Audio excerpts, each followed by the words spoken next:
for your mini project.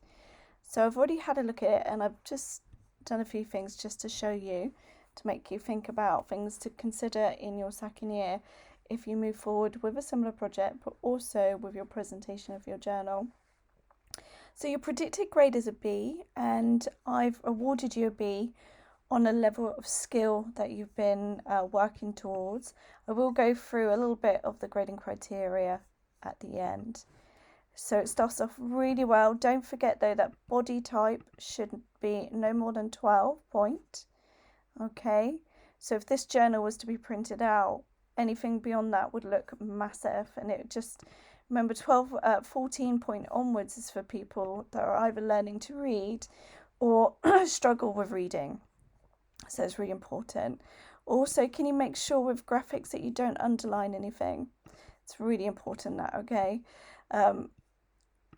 You never see that in a journal, you never see that in a magazine, you never see that in any beautiful layout for any form of graphics. So if you can remove that, that would be fantastic in the future. So it starts off really well.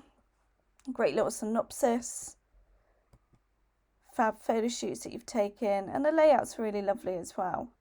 So all this is great. So this is where I wanted to show you an example of what you could do instead of. So this is a prep page, and what's missing on a prep page is your sources that you were using to inspire you to draw this. Okay, so this was my version. Obviously, I don't know what images you've used. I've just found existing ones that you've got, and I just made an assumption. So again, this is 12 point. I put the contextual influence there, and I resized them to no more than 18 for the subheadings. And therefore, you get a really kind of thorough description of what you're working towards. And this is so important when you move forward. Not only when I mark your work, but also if a moderator comes into college next year, or we have to send your work away for moderators to look at. I'm a moderator, and I need to make sense of what students are about to achieve and are achieving.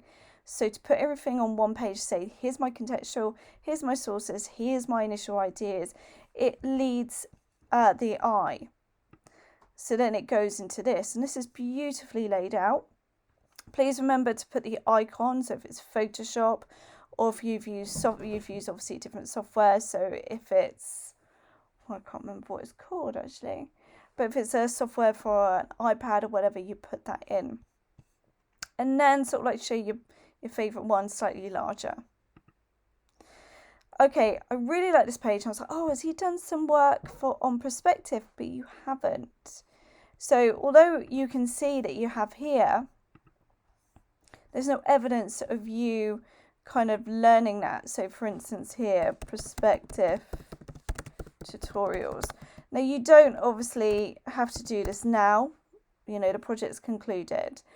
But certainly, you know, if you're saying that you're going to learn perspective, you need to link that to something that you've studied. So if it's a YouTube tutorial, a Google tutorial, worksheets like this, then you put that kind of thing in.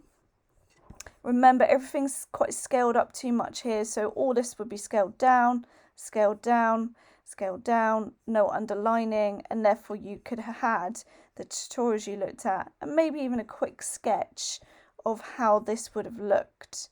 So for instance, if we look at this, you can see that you've got a really lovely understanding of perspective. So it would have been really nice to have seen either a quick drawing of this with just the outlines and the lines that lead to the horizon, blah, blah, blah, on there, and then followed by this to make it really clear.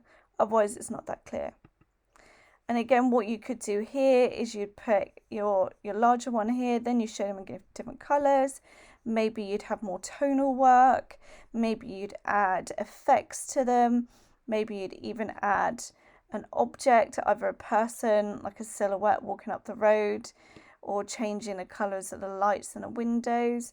So you could have shown different variations of that. But overall, you know, this is a beautiful piece of work. It's lovely. I think this is my favourite one of yours because I think it looks more, it's less flat, because of the perspective that you've worked around. Now this probably took you quite a few hours to do to get it right. A moderator wouldn't know that. You know, unfortunately, moderators think graphics is easy. They think it's a point and click exercise. This piece of work you've done has got a level of technical difficulty about it. It's highly creative, but there's no kind of like step by step. You've shown the tools, which is great. So well done for that. But you could show the process from the beginning to the end, like the first line, and then part of the way through the design, another part of the way through, and then the outcome. And then what that does to a moderator, like, oh, okay, God, no, that's interesting how they did that. Or you could do time lapses or something. Good. Looks very similar to the first design, so in future just be careful of that. Always work from other images so you're not working with the same type of image. And again, what you should have here is different color variations. And then the reason why I'm saying that is when we look at the grading criteria. So we've got 4 learning objectives here, or assessment objectives. I say learning because that's BTEC.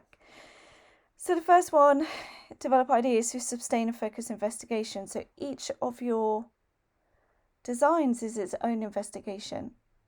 And informing that should be a prep page which has contextual and other sources. So other sources are primary and secondary, maybe looking at perspective, maybe colour swatches, your thumbnail designs, and you could even put screenshots on there, or maybe have that as a second page. AO2, explore and select appropriate resources, media and materials and techniques. That is experimentation, so you've shown a lot of that, which is great.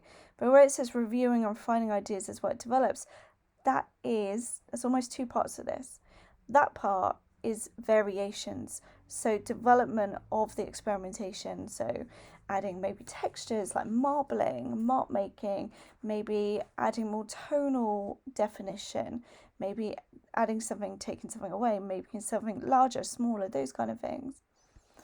AO3, record ideas, observations, insights relevant to intentions. That's your entire journal from the beginning to the end. The reflecting on critically on work in progress is similar to the reviewing and refining ideas as what develops, so variations. And AO4 is present a personal, meaningful response, so your journal and your final piece. So you're kind of between a consistent and confident and a highly developed ability, but just into that because there isn't so much development and a few things missing, which is absolutely okay because you don't know that yet. But these are things I want you to think about and kind of remember for when you move into your second year. Thank you and well done.